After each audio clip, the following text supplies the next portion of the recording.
who's okay. And Sherrel. She is our passion for food columnist for the Oklahoman, and we have been talking about, we've been doing a series on chicken in a pot, which is interesting, chicken in every pot. So we're actually going to go through now, she's going to go through on showing how to prepare, how to roast the chicken. For roasting. Yeah. The first thing you want to do is, of course, rinse the chicken inside and out. And you should also check and be sure that the kidneys have been removed. It just looks like a little marble thing stuck to the back, and you can pry those out easily with your finger. If it grosses you out, just use some glove, put on some surgical gloves. And I'm going to cut away some of the fat.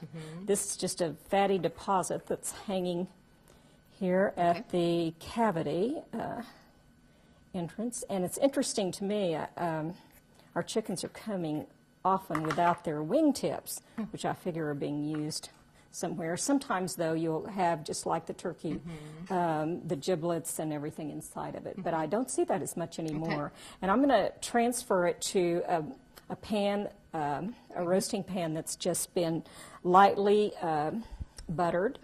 And then I'm going to dry the surface of the chicken, make sure that it's dry.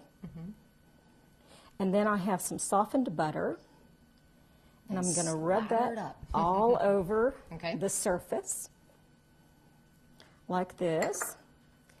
And depends on how you're going to roast it. There are dozens and dozens of ways to roast it. Sometimes you could do it with the sort of fruits like orange, and I love the combination of oranges and rosemary together, and a little onion.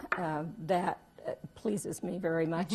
Or really just plain roasting just like this with absolutely nothing works fine. If you're going to use the chicken for a lot of other things, that's fine. Or you can do it, which we have discovered. You can do quesadillas, you can do chicken and dumplings, so salad, soups, all sorts of things with the chicken. So it's a very economy-minded thing to use for these days. And I have one here that we roasted much like you might roast a pot roast. That looks so good. And I have the onions and carrots, and I use some of the small ones. And this one came out, and this one didn't come with a cord. Sometimes they come and the legs are all tied together, and that's great. You can use that cord, or you may have to tie it with your own. So you put some carrots. I put some carrots and onions around it, and a few in the cavity as well. Looks and beautiful. Roasted it. And how long in the oven?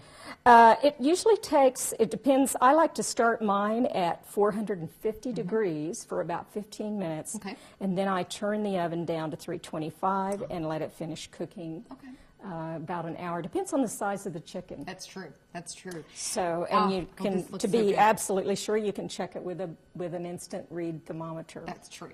That's true. So this looks fabulous. Oh my goodness. So yeah, we've had a lot of fun. This series is great because it gives you a lot of ideas. Like she's talking about with the chicken in a pot, you can do so many different things. Yes, you can. With it. So check out her food column, her Passion for Food column in the Oklahoman in the Life section. It's going to give you all kinds of ideas and tips and recipes. Yes, and so I hope that you'll have a chicken in a pot at your house. Exactly. Thank you, Sherrel. Thank you.